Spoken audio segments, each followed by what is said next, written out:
Hey, what's up everybody? This is going to be a quick lesson over timing, okay? This is something we're going to be going over tonight and tomorrow night in class. So I'm just going to show it to you here real quick on the video. We want to do good, smooth transitions between our techniques. We talked about that before in some of these earlier videos. So when I say timing, what I'm talking about is the space in between move 1 to move 2, move 2 to move 3, so on and so forth. And what we want to try to do is eliminate that space and make it smaller. And we talked about making our transitions smooth, okay? And that only comes from practice over and over and over again. So what I'm going to do is I'm going to show you 3 simple combinations of moves that we're working on this week in class. And what I'd like you to do is practice them slowly with a smooth transition, and then you can start speeding up your timing a little bit. Okay, so the first one is really simple. It's a block and palm heel. And you have 2 options here, but we're going to do the high block for now. Okay, so what I'm going to do is I'm going to move my body forward. My arm comes up and turns over. Nice, strong high block, supported with my back and my shoulder muscles. Okay, arm at an angle, covering my head, all that good stuff. As I land into this block, I'm going to start bringing this shoulder up and forward to throw a palm heel. Okay? So here's what I don't want to do. Watch, I don't want to do 1, 2. Okay, you see how there's a pause in between those? If I do 1 and then I bring my hand back down all the way in before I start throwing the palm heel, you would have probably thrown another attack at me. Okay? Most likely, if you were trying to hit me, you wouldn't just swing one time and then say, oh, he blocked it, I'm not doing it anymore. Right? You would probably throw several things in a row. So when we do this high block, that's one of the things we talk about is getting in close and jamming them up and starting to throw attacks from a close range so they can't swing back and hit us again. So, one more time, back up just a little bit so you can see my feet. As I move forward, my arm comes up and I block. And then as I finish the block, I'm already preparing my right side to come up, and throw out the palm heel. Okay? So we're going to go 1, 2. 1, 2, 1, 2. Okay, if you want to add that little step, right? If you were thinking about getting in close to eliminate space, to crowd them in, to duck under something they were swinging at your head. 1, 2. 1, 2. 1, 2. Okay, I'm going to do it from the side for you. My main concern, if I'm blocking, is that, because one of your arms is already tied up here, right? Attacking me, that's what I'm blocking. My main concern is that your other arm is going to hit me. So I don't want to throw my palm heel like this because my chin is exposed. So my shoulder comes up, and as I throw that palm heel, you can kind of see my arm is acting as a barrier between maybe a hook punch or another attack and my face, right? So when I throw that technique, whether it's a punch or a palm heel or an uppercut or whatever it is I decide to do, I need to make sure that my shoulder is there to protect my face. So here's how it looks full speed. Do it 3 times. Ready? 1, 2, 3. Okay? So I'm blocking and then immediately throwing my attack. I'm not blocking, pausing, and then attacking. Second one also contains a block. All right? We're going to do universal block, double punch.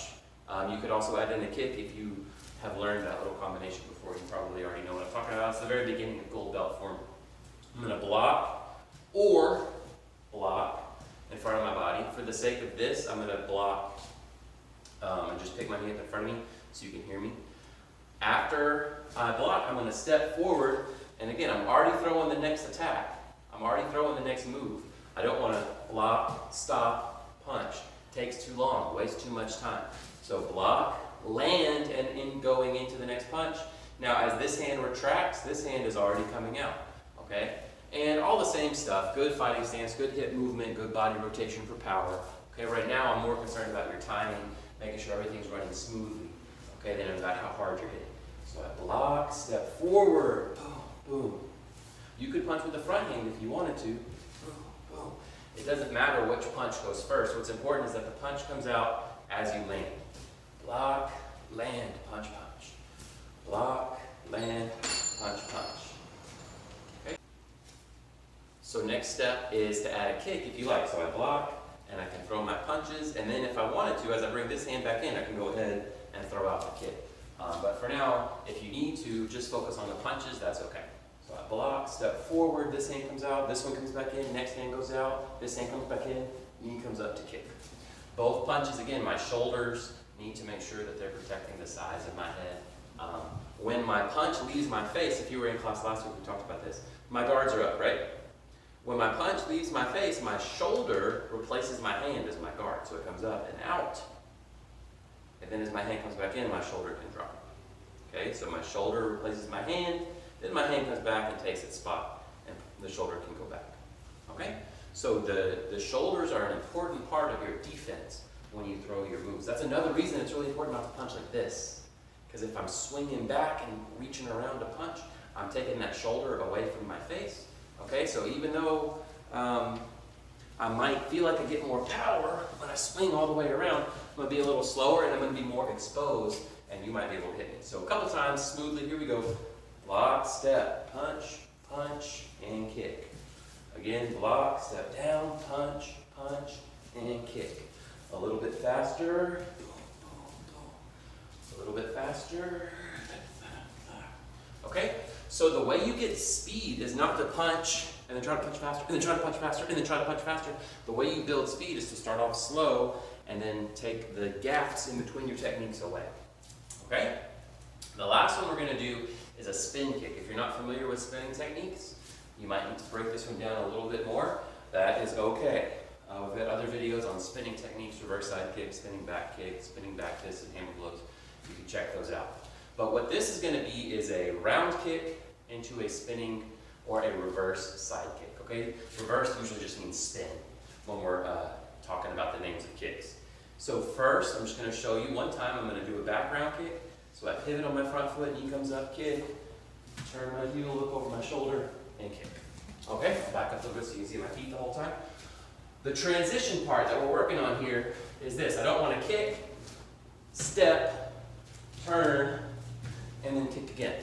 Too many little movements. Okay, it takes too long. It's too much to do in a quick amount of time to actually be able to kick somebody or hit somebody twice.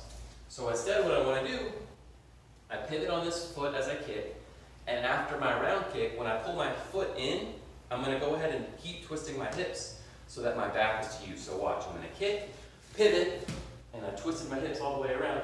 So now my back side is starting to point towards you.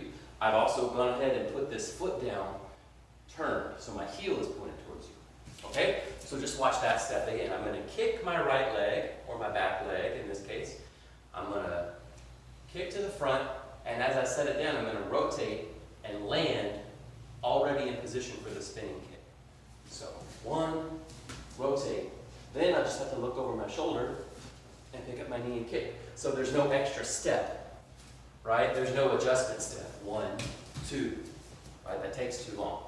So you can use this for any kick coming off the back leg into any spin kick.